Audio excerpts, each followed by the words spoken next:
Hi, welcome to Diverse Minds again. It's me, Janepher Mujumbi, and I'm so happy and blessed to still have you here watching and subscribing, liking, and sharing.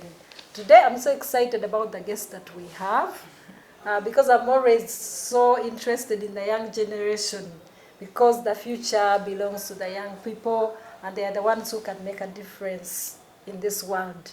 So without taking a lot of your time, let me allow my guest to introduce herself to you viewers. You're welcome, guest. Thank you. Hello, everyone. My name is Kangangye Leah. I am part of the Diverse Minds team.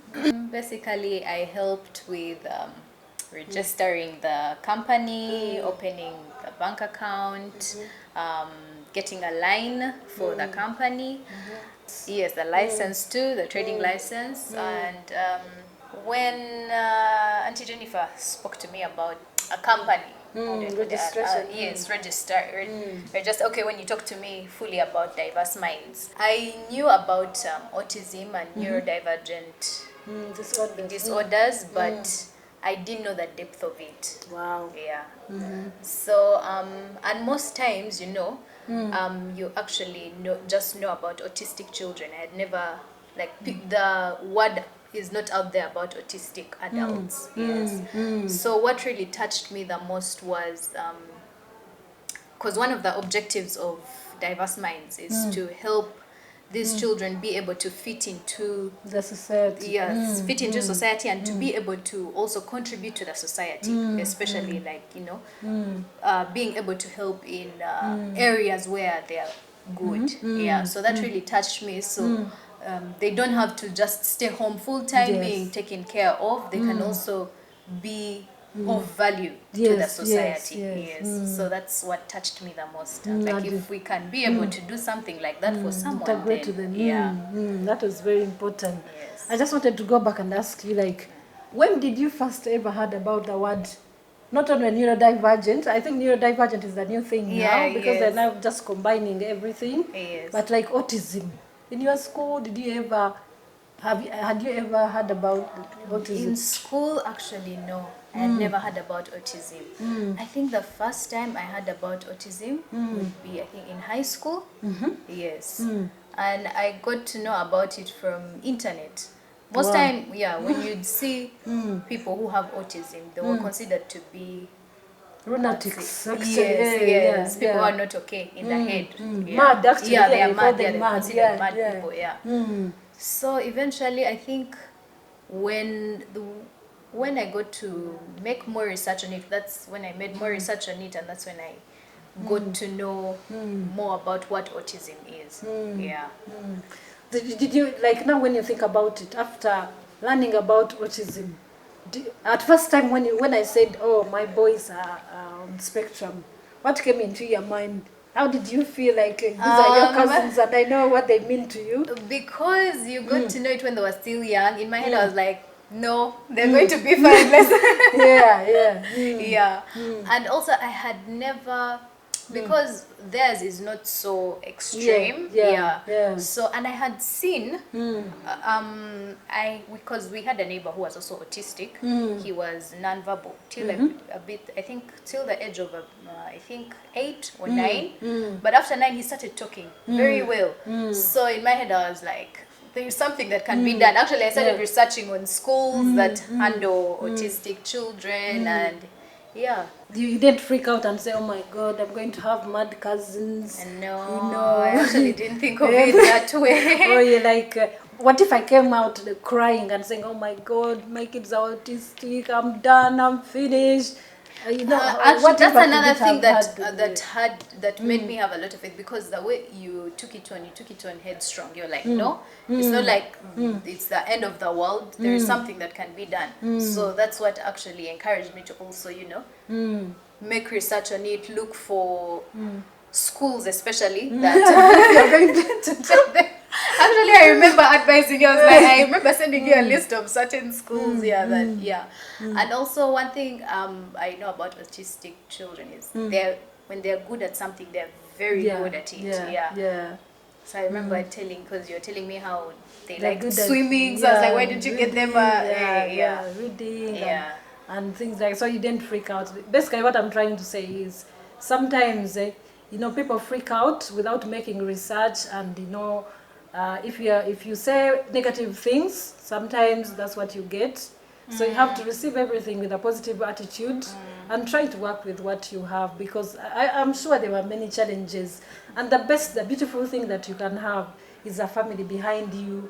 Don't hide your children. Tell kids, because you'd have wondered if they come and they were running around, jumping, and what you'd wonder why.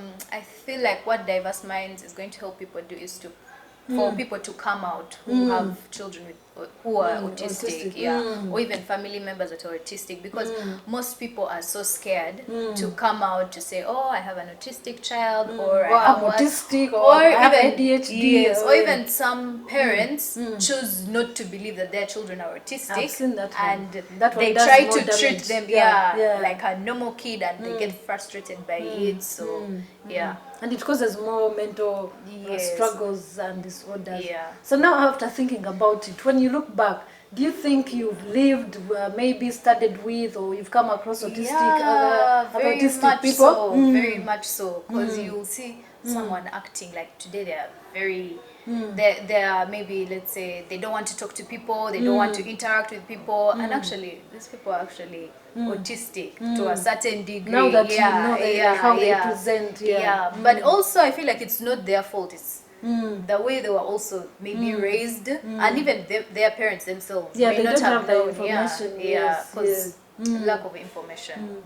Have you had kids, like, did you see any kids who are struggling? Because sometimes it's not only about autism, it's like those ones with learning disabilities who are being made repeat classes, and eventually we actually because I remember in school, in primary school, we had a classmate. I think he was made to repeat class about 3 times, different classes. But like when I look back, he was actually autistic. And could have had if he had and if he had been like in a better maybe school where they handle autistic children, I think it would have been much better for him, and he could have gone even further. In UK, what they do sometimes, I keep talking about that because I can relate to that, because what they do in certain schools, and I know in other developed countries, if we have a kid with special needs, they give them like a friend. They encourage other children to support them, to stand up for them, and that makes a difference for them, because some of them, they don't have these social skills, and maybe even if they have a little bit of, they want other people to take the initiative to come and talk to them. So imagine if you knew what you know now, what could you have done differently? How could you have helped those autistic children who are struggling? I feel like I will really stay on the point of encouraging them to do what they love. Let me take it back to like primary school. That friend of mine who was autistic, because I realized he really loved swimming, and he actually loved talking to people. Some of them can be over friendly and have intense interest and always want to talk about the same thing all the time. Because there was a particular cartoon he used to always talk about. So maybe I could have listened more. But it's never too late. If you're a young person and you're there and you have friends who are struggling in schools, I think even parents, please teach your kids about these neurodivergent disorders. Allow them to interact with these kids. Allow them to be like their friends, include them. Be inclusive. Even families, when you have family gatherings, please be inclusive. Look out for these children. Get them involved. I'll never forget one time when they invited us as parents. When the boys were still young and they were struggling.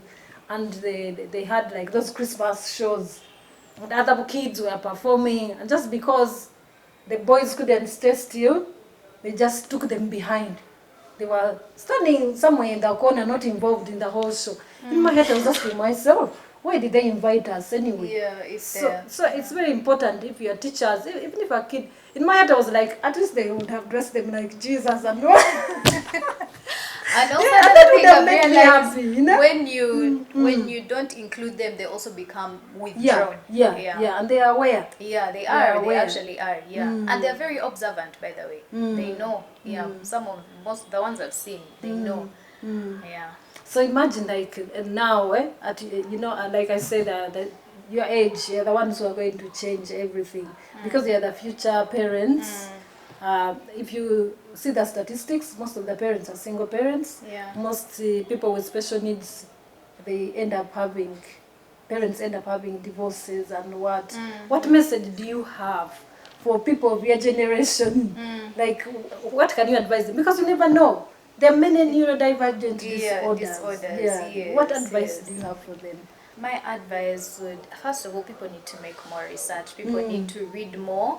Be involved. Yes, be involved. I'd encourage people not to be dismissive of those, judgmental. Yes, don't be judgmental. Because, by the way, today it could be me, tomorrow it could be you. Don't be judgmental and participate. Put in what you can, even though it's little. You don't know how much it will help another person. It can go a long way.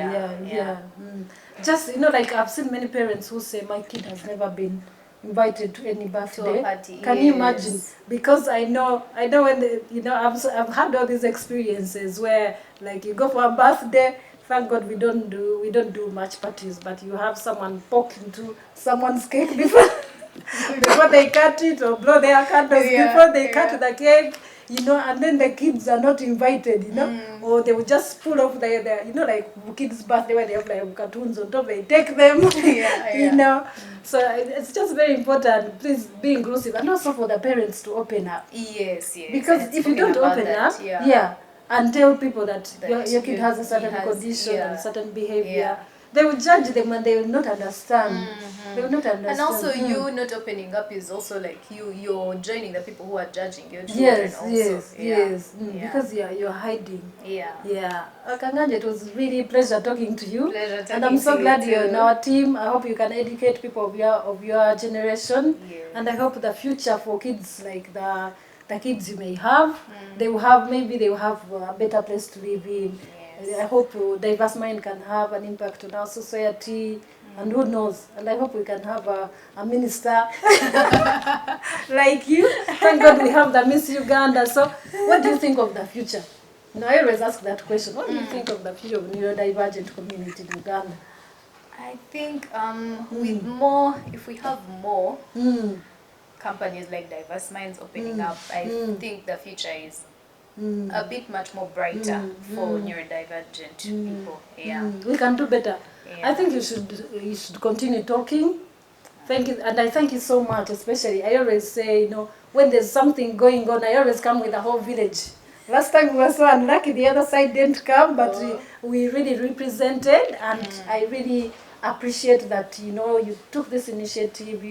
You're working with all your passion. You're bringing in other people, and I can count on you. But one thing I had forgotten actually to say, I always say this thing because I know every parent thinks about that.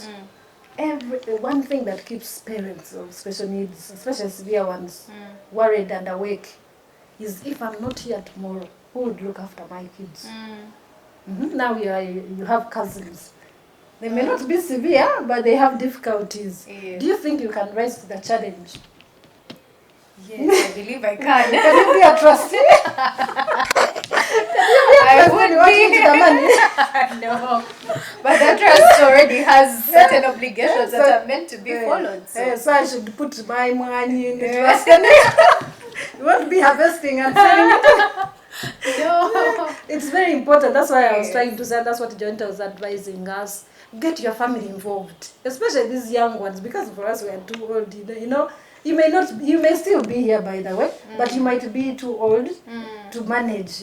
If I get you involved, if you're involved in my kids' lives, what they are good at, how their routines, because routines are very, very important to them. They don't like changes. So at least at some point when I'm not strong enough, I would even know where to start from. Yeah, you start, continue. They have a timetable. On Monday they go to Diverse Minds, they go to school, they have social clubs. Maybe you can connect them with some girlfriend. Who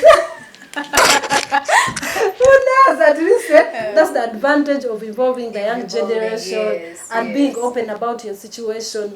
You are doing yourself a favor and the kids you are raising. Thanks so much for joining us, and it was a pleasure talking to you. Thanks everyone for watching. Don't forget to subscribe, to like and share, and see you next time.